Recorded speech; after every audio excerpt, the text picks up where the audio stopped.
उसके बाद to demonstrate union intersection and difference of two overlapping sets. और overlapping sets क्या होते हैं? If there exist at least one element which is common to the set A and B then two sets A and B are set to be a overlapping set. कहते हैं अगर दो sets के अंदर कम से कम एक एलिमेंट ऐसा हो जो दोनों सेट्स के अंदर मौजूद हो, उसको हम क्या बोलते हैं? ओवरलैपिंग सेट्स कहते हैं।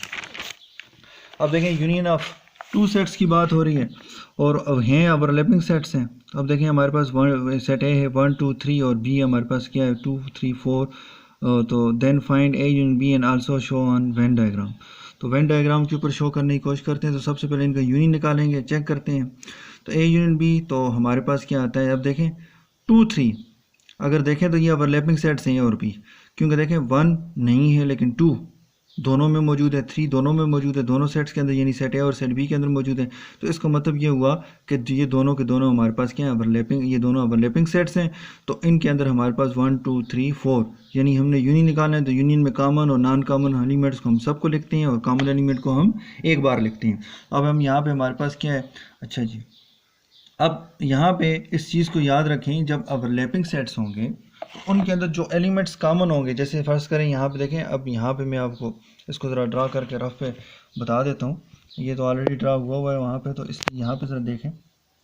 अब देखें ये सेट ए है, आपने इसको क्योंकि कॉमन है तो कुछ रीजन उसका भी आएगा और इसका भी आएगा, तो हम इसको ऐसे ड्रा करेंगे। ये वाली जो जगह होगी ये उन एलिमेंट्स के लिए होगी जो हमारे पास कॉमन है। तो जैसे यहाँ पे 2 और 3 कॉमन है, देखें 2 और 3 यहाँ पे लिखा है, तो ये 1 और यहाँ पे हमारे पास क्या आता है 4। अब ये देखें 1 और 4 नॉन कॉमन है और ये रीजन वो रीजन है। यहाँ पे हमने इसको काटा क्रॉस इसलिए एक दूसरे को इन्होंने किया क्योंकि ये क्या है? कुछ कॉमन एलिमेंट रखते हैं। अब देखें अगर मैं इधर 1 2 3 लिखता हूँ, इधर 1 2 3 लिखता हूँ, तो कॉमन एलिमेंट को हम क्या करते होते हैं? एक बार लिखते होते हैं ना आंसर के अंदर। अब देखें आंसर के अंदर आपने कितनी बार लिखा है कॉमन एलिमेंट्स को? 2 3 एक ही बार लिखा है। तो इसलिए यहाँ पे आंसर में भी शो ऐसा करेंगे। देखें अब 2 3 का मतलब देखें, ये सेट ए को देखें तो ये इसका एरिया आ रहा है, ये सेट बी को देखें तो ये इसका एरिया है। तो इसका मतलब ये इन दोनों का कॉमन एरिया है जहाँ पे ये दो एलिमेंट कलाई करते हैं 2 3। तो अब आपको समझ आ गई होगी ओवरलैपिंग सेट्स को हम कैसे शो करते हैं। तो ए यूनियन बी आ गया। इसके बाद हमारे पास क्या इंटरसेक्शन ऑफ टू सेट्स आ गए।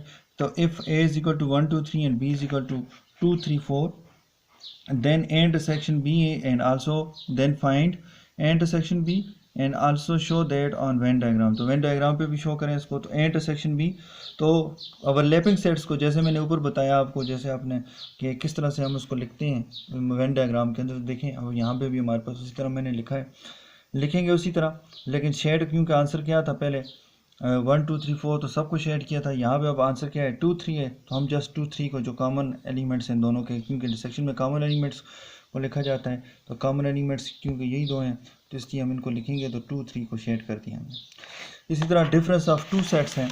डिफरेंस ऑफ टू सेट्स के अंदर हमारे पास ओवरलैपिंग सेट्स के डिफरेंस ऑफ टू सेट्स हैं। अब यहाँ पे हमारे पास ए डिफरेंस बी है, तो ए डिफरेंस बी है, देखें 1 वहाँ पे है तो यहाँ पे नहीं है।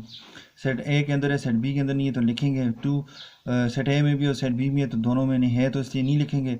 3 सेट ए के अंदर भी है तो सेट बी के अंदर भी है, दोनों में मौजूद है। जो मौजूद है वो नहीं लिखने, जो नहीं मौजूद पहले सेट के वो तमाम। देखा यहाँ पे पहला सेट जो है, पहले सेट से मुराद सेट ए है, यहाँ पे सेट बी बाद में, तो सेट ए पहले सेट के वो तमाम एलिमेंट जो सेट दूसरे सेट में ना हो वो लिखने। तो 1 नहीं है तो 1 को लिखा, 1 नहीं था तो उसको लिख लिया।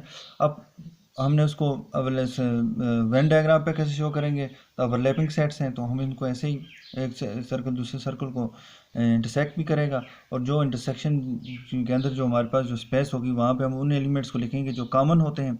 और ये आपके पास देखिए 1 आंसर आया तो हमने जस्ट 1 वाले एरिया को क्या किया, ये शेड कर दिया और हमने छोड़ दिया क्योंकि आंसर में वो नहीं आ रहे एलिमेंट्स, यानी 2 3 और 4 नहीं आ रहे।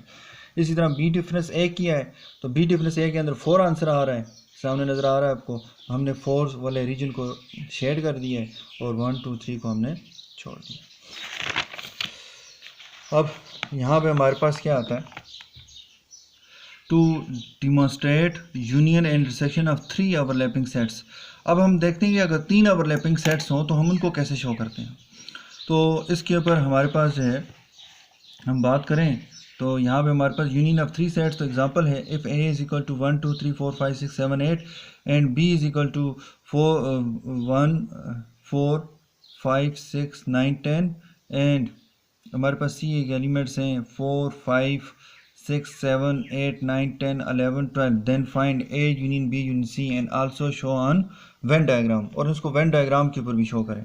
तो अब यहाँ पे हमारे पास क्या A union B union C है, तो सबसे पहले हम बी यूनियन सी मालूम करेंगे। तो बी यूनियन सी के अंदर हमारे पास क्या एलिमेंट्स को हम लिखेंगे, तो लिख लिया हमने 1 4 5 6 7 8 9 10 11 12।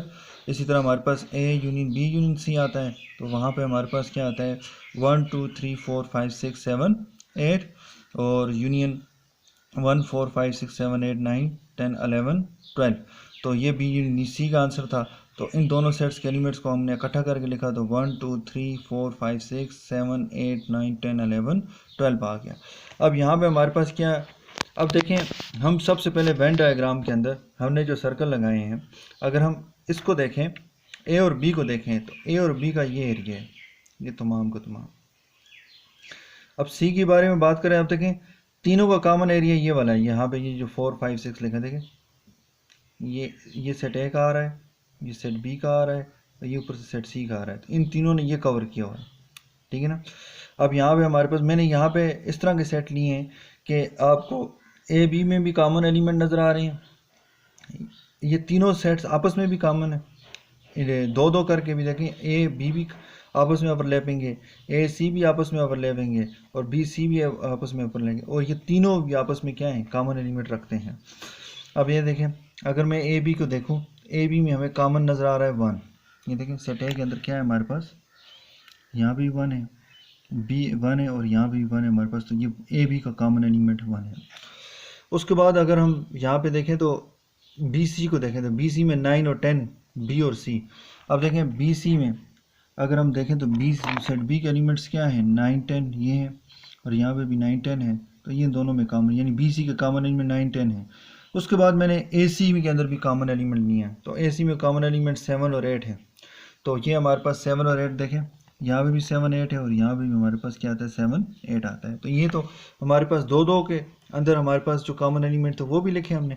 अब तीनों के जो तीनों में कॉमन एलिमेंट है वो भी हमारे पास है, उसका रीजन ये वाला है, जैसे मैंने आपको फर्स्ट पहले बताया है। तो ये देखें 4 5 6, अब देखें यहाँ पे हमारे पास सेट ए में क्या आता है 4 5 6, यहाँ पे भी 4 5 6, यहाँ भी 4 5 6, तो तीनों सेट्स के अंदर भी कॉमन है। अब देखें मैंने यहाँ पे तमाम के तमाम सेट के अंदर ओवरलैपिंग को शो करके उसको कैसे शो करते हैं और कैसे लिखते हैं उसको कवर करने की कोशिश की है। तो ये हमारे पास A union B union C आए, आंसर आए। बिल्कुल इसी तरह इंटरसेक्शन ऑफ 3 सेट्स दिया हुआ है, उस तरह हमारे पास आप ये देख लें हमने किस तरह से हम इसको हमने सॉल्व किया है। A intersection B intersection C, B intersection C आ गया आपके पास। तो यहाँ पे 1 सबसे पहले बी इंटरसेक्शन सी मालूम करेंगे, तो बी इंटरसेक्शन सी में जो कॉमन एलिमेंट है वो हमारे पास क्या आ रहा है 4 5 6 9 10 आ रहे हैं। इस तरह A intersection B intersection C के अंदर आ रहे हैं हमारे पास 4 5 6। तो इस तरह हमारे पास देखें वही सेट है, वही उसी तरह हमने लिखना है। तो लेकिन हमने अब शेडेड आंसर में जो आ रहा है उसको करेंगे, 4 5 6 से 4 5 6 को हम शेड कर रहे हैं। तो ये आपके पास क्या था, intersection of the 3 sets of overlapping 3 sets था।